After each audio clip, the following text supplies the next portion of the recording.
Today's topic is all about properties of materials and the changes of matter.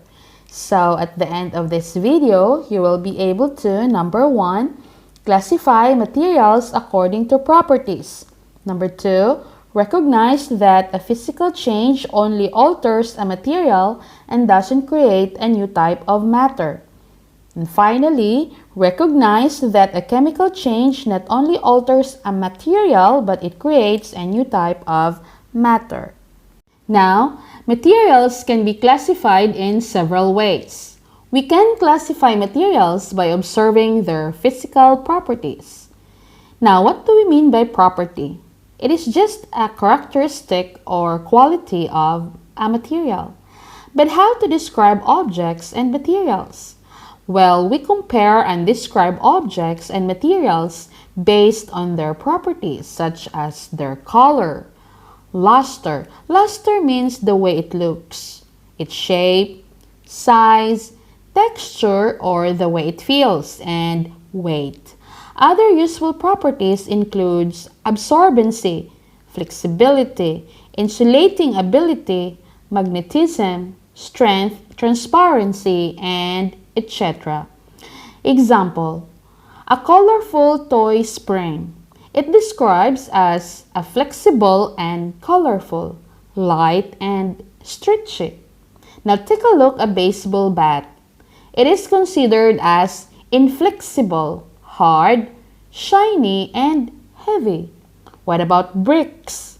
It is hard, it is heavy, rough, and dull. What about your marshmallow? It is considered as soft, colorful, light, and edible. More examples like metal chain. It is strong, heavy, hard, and smooth. But what about rock? A rock considered as heavy, rough, hard, and dull. Take a look with your feather. Feather seems to be light, soft, dull, inedible of course, and colorful. What about your casserole pot? It is metal, hard, shiny, and heavy. But what will happen if there are changes in a certain material? When a material goes through a physical change, no new matter is formed. The material just alters. To alter means that a material goes through a slight change in its physical property. Changing a material's size and shape are some of the ways to make a physical change. But how these changes happen in a material? Well, a material can change physically by folding, tearing, dissolving, cutting, and sometimes breaking. For example, a person can take a piece of paper and fold it to make a crane or a bird. But the paper has only gone through the physical change of being folded or cut. The paper has not become new matter. It is still paper. A physical change may be reversible, which means that the material can change back to what it was, but it doesn't always have to be. Now, when a matter changing only its states, it is considered as physical change. As we all know that we identified 3 states of matter: solid, liquid, and gas. When water changes into any of these states of matter, the process is a physical change. Example, when a solid changes into a liquid, it is called melting. When ice, which is frozen water, changes to a liquid, it is called melting. When a liquid changes into a solid, this is called freezing for a water, or solidification for other materials. The picture shows what happens when water freezes into ice. Another one is when a liquid changes into a gas, it is called evaporation. The picture shows what happens when water boils and vapor is formed.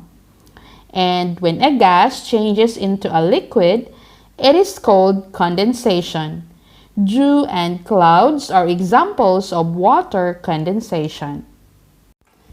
Since we identify all those physical changes that happen in a material in different circumstances and conditions, the change in chemical form and producing a new product is considered as chemical change. When matter goes through a chemical change, a new matter is formed.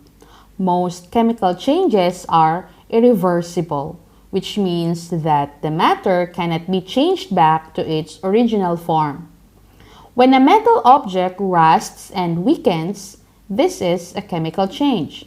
When food becomes old and rots, this is a chemical change.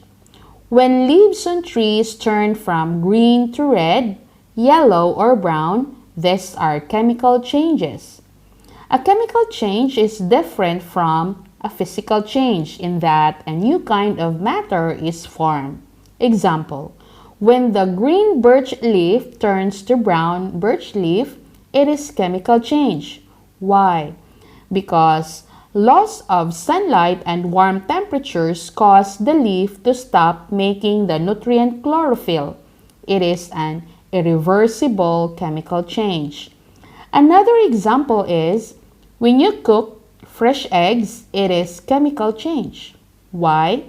By heating raw eggs, a chemical change occurs and new matter is formed. Now, the chemical change metal goes through is called oxidation. So, are there temporary and permanent changes? This question will be answered in our next video. That ends our discussions for today. Please don't forget to answer your workbook pages 107 to 109 and Student's Book page 128. For more videos, please don't forget to hit the button below and subscribe.